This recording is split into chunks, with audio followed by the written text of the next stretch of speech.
చీనాంబరాలు అనే చందమామ కథ చెప్పుకుందాం.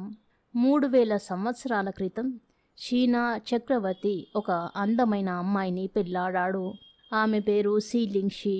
ఆమె వయస్సు 14 ఏళ్ళు. చీనా చక్రవర్తికి పట్టపురాణి అయిన సీలింగ్షీకి ఏ లోటు లేదు. రోజల్లా ఆమెకు వినోదం కలిగించడానికి గాయకులు, నర్తకులు ఉండేవారు. ఏమి కావలసినా చేయడానికి పరిచారికలు ఉండేవారు. కానీ ఇన్ని ఉండి కూడా సీలింగ్షీకి పెద్ద విచారం పట్టుకున్నది. ఆమె కళ్ళ వెంట నిరంతరం అశ్రుధారలు కారసాగాయి. ఆమె దుఃఖాన్ని బాపడానికి ఎందరో యత్నించారు, కానీ లాభం లేకపోయింది. ఆమె దుఃఖానికి కారణమేమిటంటే ఆమె ఎన్నడూ తన పుట్టింటి వారిని విడిచి ఉండింది కాదు. అందులోనూ చిన్నపిల్ల. దూరాన ఉన్న తన తల్లిదండ్రులను, అన్నదమ్ములను తలుచుకొని ఆమె ఎల్లవేళలా కుమిలిపోసాగింది. తన పట్టమహిషి చింతాక్రాంతురాలై ఉన్నదన్న వార్త చక్రవర్తికి తెలిసి తన 2 మంత్రులతో సహా ఉద్యానవనానికి వచ్చాడు. తోటలో కంబలి వృక్షం నీడన కూర్చొని ఉన్న తన భార్యను సమీపించి, రాణి, నీకేమి లోటు జరిగింది? నీ లేత బుగ్గలు తడిగా ఉన్నాయి దేనికి? నీ ఆరోగ్యం బాగాలేదా? దాచక చెప్పవలసింది అని అడిగాడు. స్వామి, నాకే లోటు లేదు. మీరు విచారించకండి. నా మనసుకు ఉల్లాసంగా లేదు, అంతకంటే మరేమీ లేదు అన్నది సీలింగ్షీ. మహారాజు తన మంత్రులకేసి చూసి, మీరు త్వరలోనే మహారాణి మనసుకు ఉల్లాసం కలిగించే యోచనలు చెయ్యండి అని వెళ్ళిపోయాడు. తమలో తాము మాట్లాడుకుంటూ మంత్రులు కూడా వెళ్ళిపోయారు. ఇంతలోనే పరిచారికలు తేనీరు తెచ్చి మహారాణి ముందు పెట్టారు. ఆమె ఆచారం ప్రకారం తానే స్వయంగా తేనీరు గిన్నెలలో కలిపి పాటగాళ్లకు, ఆటగాళ్లకు ఇచ్చి తన గిన్నె ముందుంచుకున్నది. తేనీరు చాలా వేడిగా ఉండడం చేతను దానిమీద అంతగా ఇచ్చ కలగకను ఆమె దానిని వెంటనే తాగలేదు. ఈ సమయంలో కంబలి వృక్షం మీది నుంచి ఏదో వస్తువు మహారాణి తేనీటి గిన్నెలో టప్మని పడింది. తేనీరు చింది అమూల్యమైన మహారాణి దుస్తులపై పడింది. పరిచారికలు నొచ్చుకుంటూ ఆమెను సమీపించబోయారు. నా దుస్తులకేమీ తొందర లేదు, గిన్నెలో పడిన వస్తువేమిటో చూడండి అన్నది మహారాణి.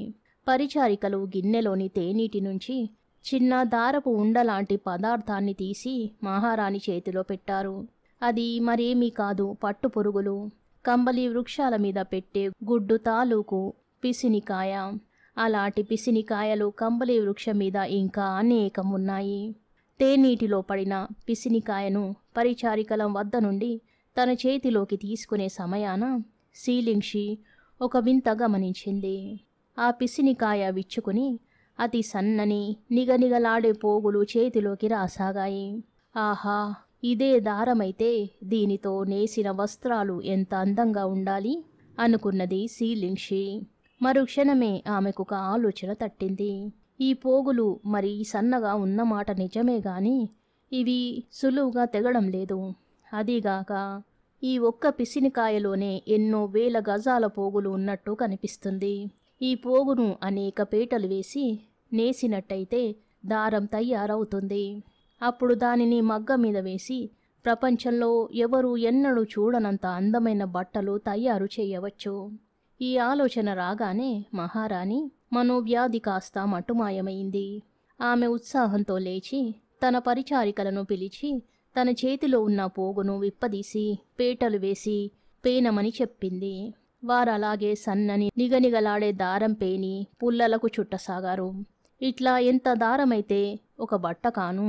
మీరంతా కలిసి చెట్టు మీద ఉన్న పిసినికాయలన్నీ ఏరి తెచ్చి నీటిలో వెయ్యండి అన్నది మహారాణి. ఎవరికి క్షణం తీరికలేదు.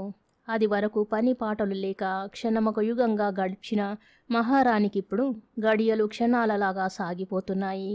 సూర్యాస్తమయే లోపల చాలా కండెల దారం తయారైంది. ఇంకా చేయవలసిన పని బోలెడంత ఉన్నది. ఆమె వడ్రంగులను పిలిపించి, ఈ దారం చూడండి, ఇంత సన్నని దారం నెయ్యడానికి వెంటనే మగ్గం తయారు చేయండి. తెల్లవారేలోగా మగ్గం తయారై నా గదిలో ఉండాలి అని ఆజ్ఞాపించింది. మర్నాడు చక్రవర్తి తన మంత్రులను పిలిపించి పట్టపురాణి మనసు ఉల్లాసంగా ఉండడానికి ఏం ఆలోచించారు అని అడిగారు. చిత్తం ప్రభు, ఒక చక్కని నెమలిని తెచ్చి మన ఉద్యానవనంలో ఉంచినట్టయితే దేవిగారు దాని నాట్యం తిలగిస్తూ దాని ఈకల రంగులను చూసి వినోదిస్తూ అని ఒక మంత్రి గొనిగాడు. చక్రవర్తి రెండో మంత్రి కేసి చూశాడు. మన ఉద్యానవనంలో జలక్రీడలకు చిన్న తామర కొలను ఏర్పాటు చేసినట్టయితే మహారాణి గారు అందులో ఈతలు కొడుతూ అన్నాడు రెండో మంత్రి. తన ఇద్దరు మంత్రులకు సరి అయిన ఆలోచన తోచలేదని తెలుసుకుని చక్రవర్తి తన పట్టపురాణిని పిలువనాజ్ఞాపించాడు. ప్రభు, మహారాణి గారింకా తమ గది నుండి బయటకు రాలేదు అన్నారు నౌకర్లు. ఇంత పొద్దెక్కి ఇంకా బయటికే రాలేదా అన్నాడు చక్రవర్తి. అర్భకురాలైన తన ప్రియ భార్య ఆరోగ్యం గురించి ఆయనకు ఆందోళన కలిగింది. ఆయన వెంటనే సింహాసనం దిగి సరాసరి రాణిగదికి వెళ్ళాడు. చక్రవర్తి లోపల అడుగు వేస్తూనే చూసిన దృశ్యం ఆయనకు ఆశ్చర్యము ఆనందము కలిగించింది. మహారాణి విచారసాగరంలో మునిగి ఉండకపోగా ఒక విచిత్రమైన మగ్గం ముందు కూర్చుని ఎన్నడూ కనని విననంత అందమైన దారపు పోగులతో ధగధగ మెరిసే నాజూకైన వస్త్రం నేస్తున్నది. మహారాణి తల ఎత్తి చక్రవర్తి కేసి చూసింది. ఆమె కళ్ళు ఆనందంతో మెరుస్తున్నాయి. చిరునవ్వు నవ్వింది. మహాప్రభు, నా విచారంతో మీకు బాధ కలిగించాను. దానికి పరిహారంగా మీకీ దేవతా వస్త్రం నేసి ఇస్తున్నాను. ఆగ్రహించరు కదా అన్నదామె. ఆగ్రహమా? ఇంత అపూర్వమైన వస్త్రం బహుమతి పొందుతూ ఆగ్రహించగలనా అన్నాడు చక్రవర్తి. శీలింషి తన భర్తతో జరిగినదంతా చెప్పింది. తమ భార్యగా ఉండి నేను పని చెయ్యడం భావ్యం కాదు, అందుచేత ఈ సంగతి రహస్యంగా ఉంచాను అన్నది మహారాణి. దానికి నాకేమీ విచారం లేదు. నీ మనసుకు తృప్తి కలిగించిన వారికి అర్ధరాజ్యం ఇవ్వడానికి కూడా సిద్ధపడ్డాను. నీ విచారం తొలగిందే నాకు 10,000 అన్నాడు చక్రవర్తి. అయితే మహాప్రభు, నా కోరిక ఒకటి నెరవేర్చండి అన్నది మహారాణి. నీ ఇష్టం వచ్చింది కోరుకో అన్నాడు చక్రవర్తి. 1000 కంబలి వృక్షాలతో నాకొక తోట వేయించి పెట్టండి అన్నది మహారాణి. చక్రవర్తి ఆమె కోరిక నెరవేర్చాడు. శీలింషి ప్రపంచంలో మొట్టమొదటి పట్టు వస్త్రాలు నేసింది. ఇప్పటికీ చీనా భాషలో సి అంటే పట్టు. ఆమె అనంతరం చీనా దేశపు మహారాణులు ఆమె ఏర్పాటు చేసిన సంప్రదాయాన్ని అనుసరించి ఏటా ఒకరోజు పట్టు పురుగులకు తమ చేతి మీదుగా ఆహారం వేస్తూ వచ్చారు. కాలక్రమాన పట్టు వస్త్రాల రహస్యం చీనా నుంచి ఇతర దేశాలకు పాకింది. అందుకనే మన పూర్వీకులు పట్టు వస్త్రాలను చీనాంబరాలనేవారు. మిగతా దేశాలలో పట్టు వస్త్రాలు తయారైనా కూడా చీనా దేశపు పట్టు వస్త్రాలకు గణ్యత ఉన్నది. వీటిని మనవారు చీనాంబరాలు అనేవారు. కథ సమాప్తం. సింహగర్జన అనే మరో కథ చెప్పుకుందాం. బ్రహ్మదత్తుడు కాశీ రాజ్యాన్ని పాలించే కాలంలో ఒకప్పుడు బోధిసత్వుడు ఆస్థాన పురోహితుడుగా ఉండేవాడు. ఆయనకు 4 వేదాలు, 6 శాస్త్రాలు, 18 పురాణాలు క్షుణ్ణంగా వచ్చు. పైగా లోకాన్ని వశ్యం చేసుకునే అపూర్వమైన ఒక మహామంత్రం కూడా ఆయన నేర్చాడు. ఈ మహామంత్రం ఉచ్చరిద్దామనే ఉద్దేశంతో ఒక రోజున పురోహితుడు ఏకాంత స్థలంలో ఒక శిలావేదిక మీద నిష్టగా కూర్చున్నాడు. ఆయన ఉచ్చరించిన మంత్రమంతా పక్కన బొరియలో ఉండే ఒక మగ నక్క విన్నది.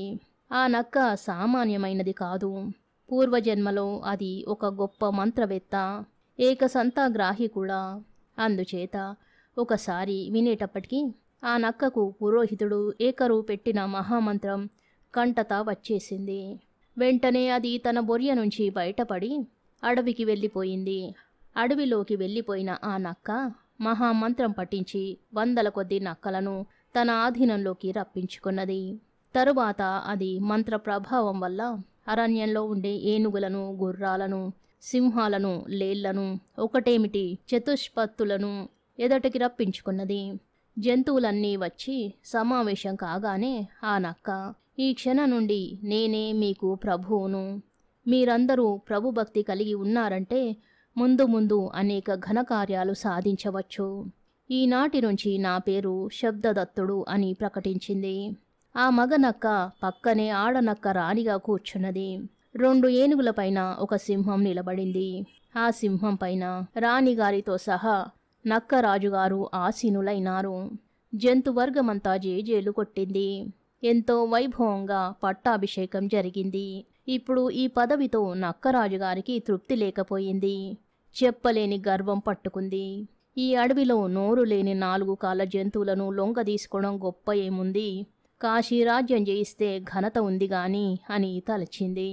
ఇటువంటి రాజ్యకాంక్షతో నక్కరాజు ఒకనాడు తన పరివారం అంతటిని వెంటబెట్టుకుని కాశీనగరం మీదికి దాడి వెళ్ళింది. నగరానికి సరిగ్గా ఆమడ దూరంలో నక్కరాజు విడిసి కాశీరాజుకు రాయబారం పంపాడు. మీ రాజ్యం వదులుకొని మా వశం చేసినా సరే, మాతో యుద్ధం చేసి జయించినా సరే అని. ఈ వార్త చెవిన పడగానే కాశీరాజు, కాశీనగర ప్రజలందరూ హడలిపోయారు. భీతాహంతో ఎవళ్ళ మట్టుకు వాళ్ళు తలుపులు మూసుకొని ఇళ్ల లోపలే ఉండిపోయారు. అప్పుడు పురోహితుడుగా ఉంటున్న బోధిసత్వుడు రాజు వద్దకు వెళ్ళి, మహాప్రభు, మీరేమీ భయపడకండి, నక్కరాజు సంగతి నాకు వదిలేయండి. దాని పొగరు నేననుస్తాను. దానిని లొంగదీయగల రహస్యం నాకు తప్ప మరెవ్వరికీ తెలియదు కూడా అని మనవి చేశాడు. తరువాత బోధిసత్వుడు ఒక కోట బురుజు మీద నిలబడి, ఓ ఈ శబ్దదత్త, నీకు మా పైన దండెత్తి రావడం బాగానే ఉంది. అయితే ఏ విధంగా మా రాజ్యాన్ని వశం చేసుకోదలిచావు అని నక్కరాజును అడిగాడు. అందుకు నక్కరాజు, దీనికేముంది, మా సింహాలు గర్జిస్తాయి, మీ ప్రజలు సైనికులు భయపడి పరిగెత్తుతారు, అప్పుడు మేము కోట వశం చేసుకుంటాము అని జవాబు చెప్పాడు. ఈ మాటకు బోధిసత్వుడు, అయ్యా శబ్దదత్త, ఏమిటి పిచ్చి ఊహలు? మృగరాజు అయిన సింహం నీ వంటి ఒక ముసలి నక్క ఆజ్ఞకు లోబడి నీవు గర్జించమంటే గర్జిస్తుందనుకున్నావా అని పరిహాసం చేస్తూ అన్నాడు.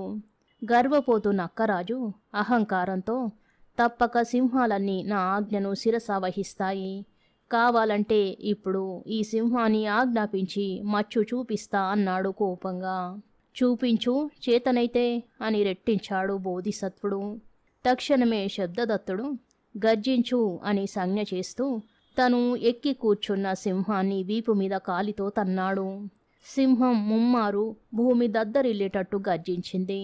సింహాన్ని తమ వీపుల మీద నిలబెట్టుకున్న ఏనుగులు 2 భయపడి విడిపోయాయి. నక్కరాజుగారు రాణిగారు ధబీమని కింద పడ్డారు.